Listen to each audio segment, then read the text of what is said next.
I have covered war, I have covered violence throughout my career, but I have never heard of anything like that happening to human beings. The first time I arrived to the camps, it was unlike anything I've experienced before. It was pain and misery and trauma on a scale so large that it was almost unfathomable, even for somebody who was seeing it right in front of their eyes. It's a place that isn't equipped to deal. It doesn't have the infrastructure, it doesn't have the sanitation, it doesn't have, you know, all these sort of facilities that that amount of people need.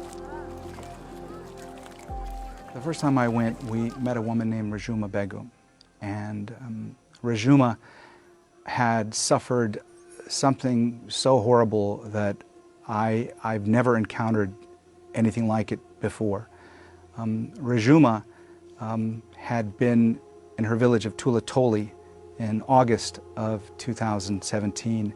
When the village came under attack, she had been taken to a house by members of Myanmar's military. Her child, her baby, had been taken from her arms and then thrown into a fire in front of her face.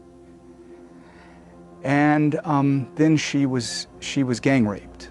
And when I heard that, I just didn't know how to react. I didn't know what to do. But when she was recounting what had happened to her, she had lost several members of her family, her mother and several siblings. And at one point during the interview, she started crying.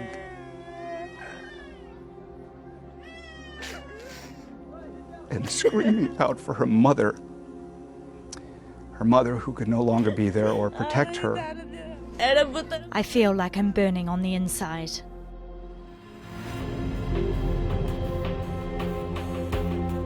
The types of abuses that we heard that had been visited upon Rohingya refugees in the reporting trips that I've been on are among the worst kind of abuses that me and the teams that I worked with had ever heard about as journalists. We do the job because we want to tell people stories, and I think when you see injustice, you hope that the work you do has some kind of impact. I think you also end up becoming cynical because of how much you see and how much you see continuously happening, and nothing changes.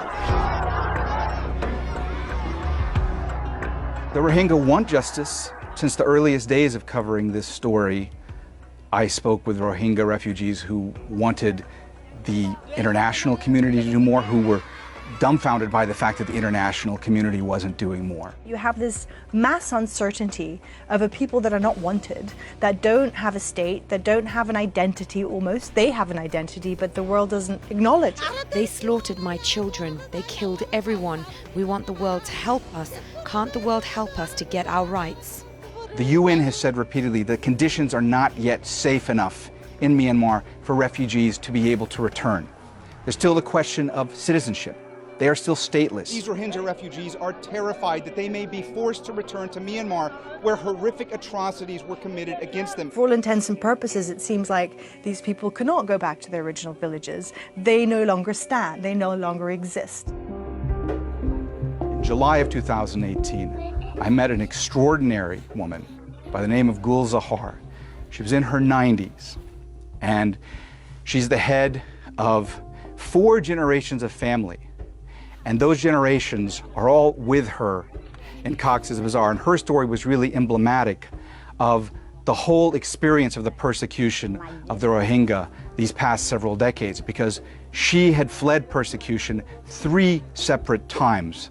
She fled in the 70s, she fled in the 90s, and then the last time she fled with her family was in 2017. They beat us. They kidnapped us.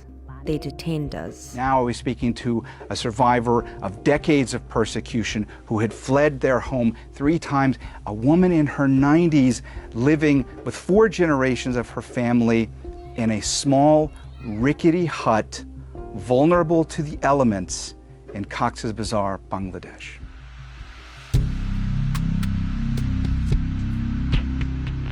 When I reached to the camp, I had never seen such a thing before. There were like thousands and thousands of people struggling to get food, get shelter, and people were struggling. You could see they were without shoes, without clothes. And I can say it was not a normal refugee crisis. Every scene, wherever you could see, was heartbreaking. I saw a woman, she gave birth on the way from Myanmar to Bangladesh. She gave birth, and after half an hour she started walking to Bangladesh. Those scenes were very common over there. The conditions in the camps were terrible. The water wasn't necessarily very clean. I actually tasted the water in one of the refugee camps, and till now I still remember the taste, the stale, muddy, rusty taste the water had.